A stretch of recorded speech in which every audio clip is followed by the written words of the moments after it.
There we go.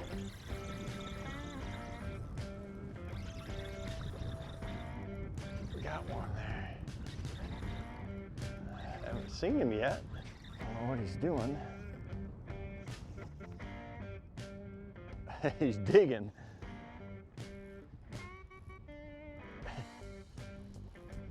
One of the things that I like doing on these windy days like this is what we call power shotting. And I just got a real heavy drop shot, 1/2 ounce weight.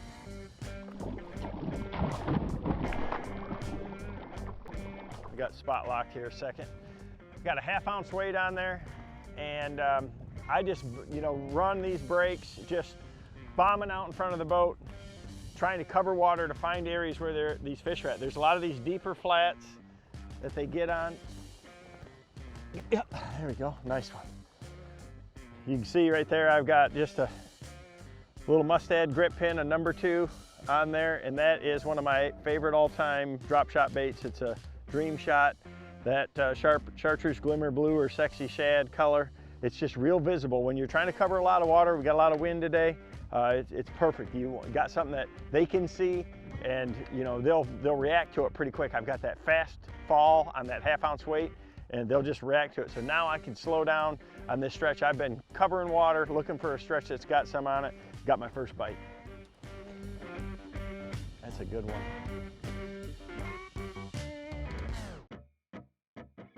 So this particular spot here, I can see on my Lake Master map, the break comes down and it stair steps. It falls off the shallow edge, and then there's another tier. It comes down to about 20 feet, and then it goes out 30 yards or so, and then it tapers off out into the abyss. And these little lips like that are perfect for them to get up on and feed. And so it's got a little bit of sand, grass and stuff in places, and I'm just looking for anything on my 360 that some rocks or anything like that as I'm going down through here as well. But these just secondary flats like that, they'll just roam all over them. So I can just kind of bomb, one to the edge and then one out to the outer lip, and just cover it fairly quickly this way.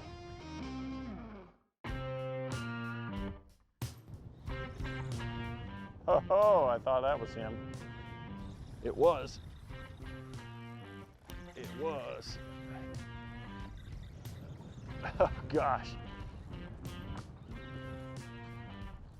Every time I hook one, I immediately hit that spot lock. Nice one. Holds you in place.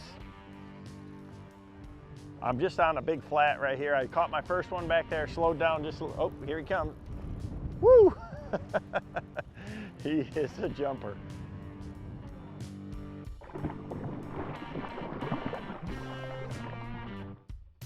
Look at this.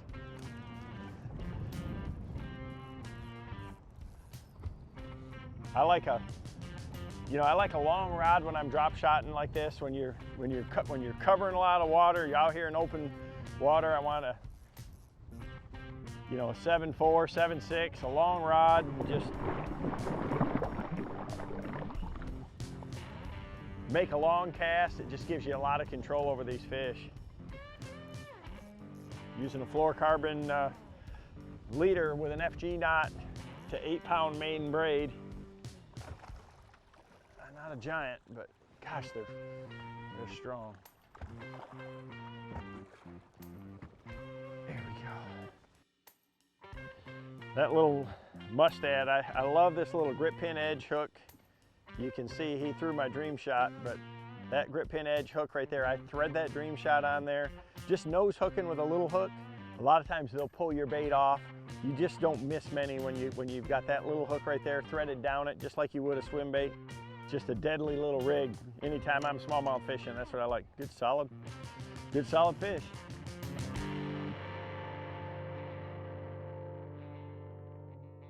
This is what I'm using right here. It's a bait that we designed just for smallmouth. It's a Dream Shot 4-inch.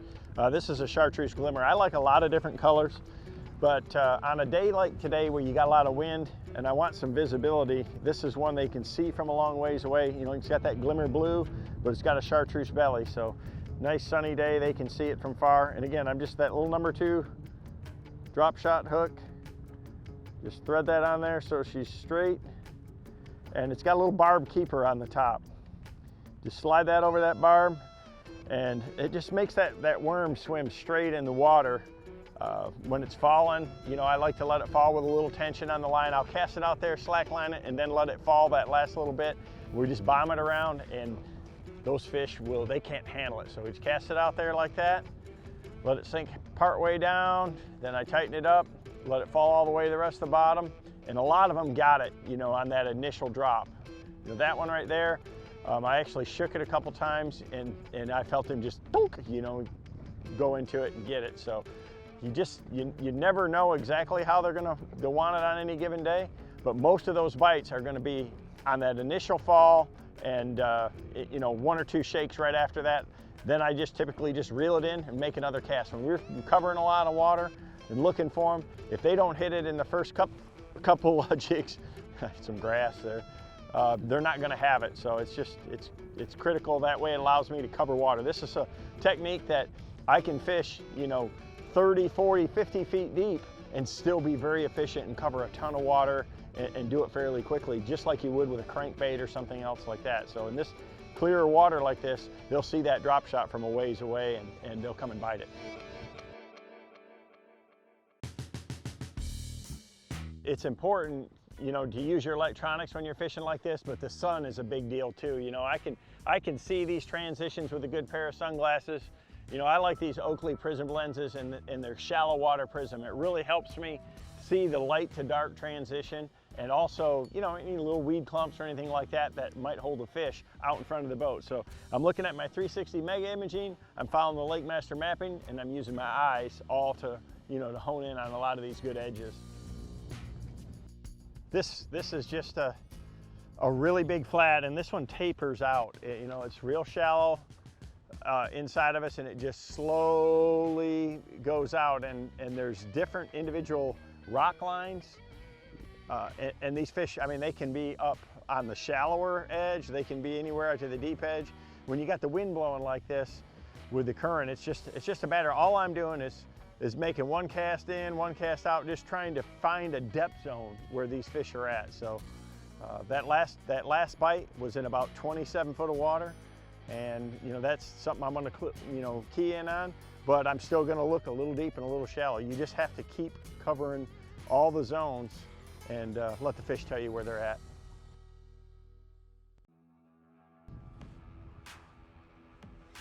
There's one. Feels like a good one. I mean, I'm just powering along and looking for stuff on the graph. I mean, just because you're finesse fishing doesn't mean you have to go real slow. Come on, baby. There's my leader. Oh, nice one. Nice one.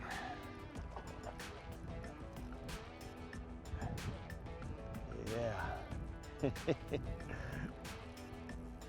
Just let that rod play him, you know. I mean, for these smallmouth, having that super extra fast tip is everything. He's just diving for the shadows of that boat. Oh, come here, baby.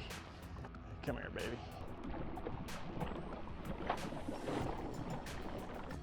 He's digging.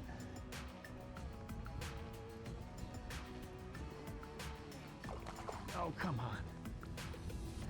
They just don't give up.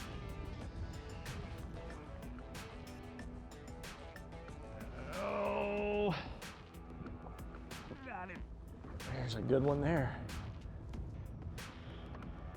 The old dream shot. You know, I mean, I call it power shot, and you know, when you're just covering water, a heavy weight, looking for good ones like that, you can see he's got that lamprey mark there, but a really good fish. That's why I love covering water. These fish cover so much flat. I mean, they're just constantly swimming on these big flats. And you know, with the windy days like this, you just got to keep moving, and eventually you're going to run into them. Another big solid smallie. Fat, gosh.